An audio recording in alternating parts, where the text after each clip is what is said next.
जिस तरह आप लोग देख रहे हैं यहाँ पटना में 500 साल पुराना शिव मंदिर निकला हुआ है और शिव मंदिर का रक्षण करने वाला यही बाबा है। तो बाबा से बात करेंगे यहाँ पे किस किस तरह से ये प्रक्रिया बना। 6 दिन से जो ये लोग लगा हुआ शिव मंदिर के पीछे, शिव मंदिर को देख रेख करने के लिए वह बाबा से जानने का काम करेंगे, तो उससे भी लेंगे। लेकिन आप 2 मिनट दीजिए ताकि ये भी खुलासा हो जाए कि इसके पीछे जो लगा हुआ आदमी है उस पर किस तरह कानूनी कार्रवाई किया जाए, ताकि वो जिंदगी में ये सोच भी ना सके कि ये शिव मंदिर के पर किस तरह माटी फेंका जा रहा है, किस तरह गुनूरा फेंका जा रहा है, किस तरह वहाँ पे गोबर फेंका जा रहा है। ये पूरा गलत है या फिर सही है? ये तो हिंदू संस्कृति के मुताबिक बिल्कुल बेबुनियाद गलत है। ये तो हिंदू के लिए बहुत ही शर्म की बात है। कहीं ना कहीं सनातनी को दबाया जा रहा है। दबाया जा रहा है, हाँ बिल्कुल सनातन हो के, हाँ बिल्कुल सही। बस आप लोग से यही आरजू विनती है कि किसी तरीके से ये हमारा मंदिर का निर्माण हो जाए बढ़िया से। बाबा छिपे हुए थे, उसको जो है बाबा छुपे हुए थे। शनिदेव में 7.5 साल का सजा होता है। ये हमारे भोले शंकर को 45 साल की सजा मिला। 45 साल से ये दबा हुआ था। सजा मिला। 45 साल के बाद भोला बाबा अपने प्रगट हो गए। तो क्या लग रहा है आप लोग को मंदिर का निर्माण हो जाना चाहिए ना? एकदम हो जाना चाहिए। तो जो भी सनातनी धर्म जो भी है सब कोई चाहेंगे कि मंदिर का निर्माण हो जाए, जल्दी हो जाए, जितना जल्दी हो सके। इसके पीछे किसका हाथ है बाबा? बाबा तो पूरा मोहल्ले का है साथ, पूरा मोहल्ला, पूरा समाज का है, एक का नहीं है। और जो ये दबाया गया था इसके पीछे किसका हाथ है? इसके पीछे अब तो वही लोग बता सकते हैं। उजागर कीजिए। नहीं, इसके पीछे तो कोर्ट, इसके पीछे कोर्ट में केस चल रहा है। 13 तारीख को लास्ट फाइनल है। खुद प्रकट हो। पहले से केस चल रहा है इसके? 6 साल से। कितना दिन पहले ये निकला था? ये तो निकला है कब, कितने तारीख को निकला जी? संडे को निकला है। पिछले संडे को जो है ना, पता पिछले संडे को मट्टी अपने धंस गया, दरवाजा खुल गया। हम लोग कुछ नहीं किया, अपने मट्टी धंस गया। इसकी मामला जो है 90 से ही चल रहा है केस में।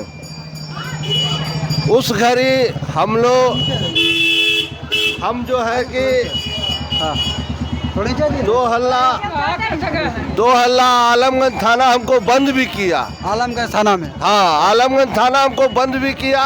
आलमगंज थाना का प्रशासन को ये नहीं पूछना हुआ कि आपके साथ जो लोग मोहल्ले वाले ऐसा करते हैं तो क्यों करते हैं, तो आप कहीं के गलती किए हुए हैं तब न करते हैं। तो ऐसा थाना कभी नहीं कुछ किया। पैसा देके रुकिए ना, थाना आता था, थाना को पास में पैसा मिल गया, थाना जो है हमको ले आकर के बंद कर देता था। मतलब आप लोग अगर आवाज उठाते थे तो आप लोग का आवाज जागरूक हुई है, वो उस दिन जागरूक हो जाता तो आज जय जयकार हमारा समझिए कि 90 छोड़ दीजिए 95 में तो डिटेल्स आगे एकदम हो जाना। बिल्कुल। मगर कोई सहारा, कोई साथ नहीं देता था, कोई साथ नहीं। अच्छा, उस घड़ी ये माता निकले हुए थे। इसका मकान बनाने का तरीका था कि 2 रूम का धाप लेता था और पीछे से बनाते हुए आता था और आगे की ओर एकदम में खड़ा कर देता था। उसमें जितना मट्टी था, टोटल मट्टी इतना गबरा था गली, समझ गए ना। आज जो है ये गली जो देख रहे हैं, ये गली कमर भर ऊंचा हो गया। बिल्कुल, समझ गए ना। तो हम आज से नहीं 90 से इसका लड़ाई लड़े, मगर कोई हमको सहयोग नहीं करता था। प्रशासन पकड़ के ले जाता था, कोई कुछ नहीं बोलता था, ठीक है ना। तो अभी देखिए कि आंदोलन जो हुआ है इधर, इसमें माता जो है जागरूक हुए हैं और इसमें जागरूक हुए हैं तो यही देख रहे हैं कि ये माता के ऊपर जो पहले से केस चल रहा था उसके ऊपर आपको भी केस मतलब है? हाँ, आपके ऊपर भी केस किया गया था। उसके ऊपर केस क्या है, महंत को जो है कि गोली पिस्तौल का धमकी दे के ये इन्वोकेट जो है कि भगा दिया। इन्वोकेट कहाँ का है? यही गया का है, ये भी गए का है। सुन लीजिए अब मेरी बात। मठ महंत का था, ठीक है ना। महंत का, इसके वकील साहब का ससुर जो थे वो मुंशी थे। तो इनको ये वो रूम देखिए एकदम काई लगा हुआ मकान अंतिम छोर पर नजर आता है ना, उस साइड में वहाँ पे 9 बाय 9 का रूम इसको मिला था बना के रहने के लिए। ठीक है। उसके बाद उनका दामाद जो वकील साहब जो एडवोकेट बने तो उनको जो है कि बसाया गया तो यही कहा गया कि आप रह सकते हैं, कुछ कर नहीं सकते हैं, ठीक है ना। मगर कैसे क्या हुआ है बाबू, ये हम नहीं उतना वह आया, उसके बाद बैठा, फिर पैर पसारा, फिर सोने का व्यवस्था बनाया और धीरे धीरे मंदिर को दबा दिया गया। कहीं ना कहीं यहाँ पे सनातनी को धीरे धीरे दबाने का काम कर रहा है। ये मंदिर वर्तमान में 2 बच गया। मंदिर 7 मंदिर था, 2 को बचा। राधा कृष्ण मूर्ति वो लपता है, मेरे मंदिर के ऊपर छतरी था वो लपता है, बहुत सारी सामान लपता है, कुआं था कुआं लपता है। वो महंत लोग जो है कुआं पे नहाते थे, वो जो है कुआं भी लापता हो गया। समझ गए ना? कहीं ना कहीं धीरे धीरे सब कुछ लापता होते जा रहा है। 2 साल और ये वकील रहता ना जिंदा तो ये पूरा मठ का कहानी खत्म कर देता। 2 साल मतलब आप लोग का आरोप लग रहा है कि गरीब आदमी थे, हमको दबा दिया जाता था। अभी क्या देखें, इसका एक दरवाजा आपको कोई भी नहीं दिखाया होगा, इसका एक दरवाजा उस गली में है, दूसरा गली में। हाँ चलिए हम दिखलाते हैं। उस साइड तो था, एक तो देखे हैं उस साइड था। गली में, गली के सामने था पीला ऐसा। हाँ वो दरवाजा के लिए भी बहुत लड़ाई चला, मगर कोई सुनवाई नहीं हुआ। थाना हमारा इतना ढीला है कि पैसा के आगे जो है कि गरीब को बंद कर देता था। सबसे पहले मैं सरकार से विनती करना चाहूँगा कि ये जो मंदिर का अस्तित्व आया है, हजारों साल पुराना मंदिर है, मठ लक्ष्मणपुर कोई टोला इसका नाम है, तो नाम से ही परिचित होता है कि मठ लक्ष्मणपुर मठ।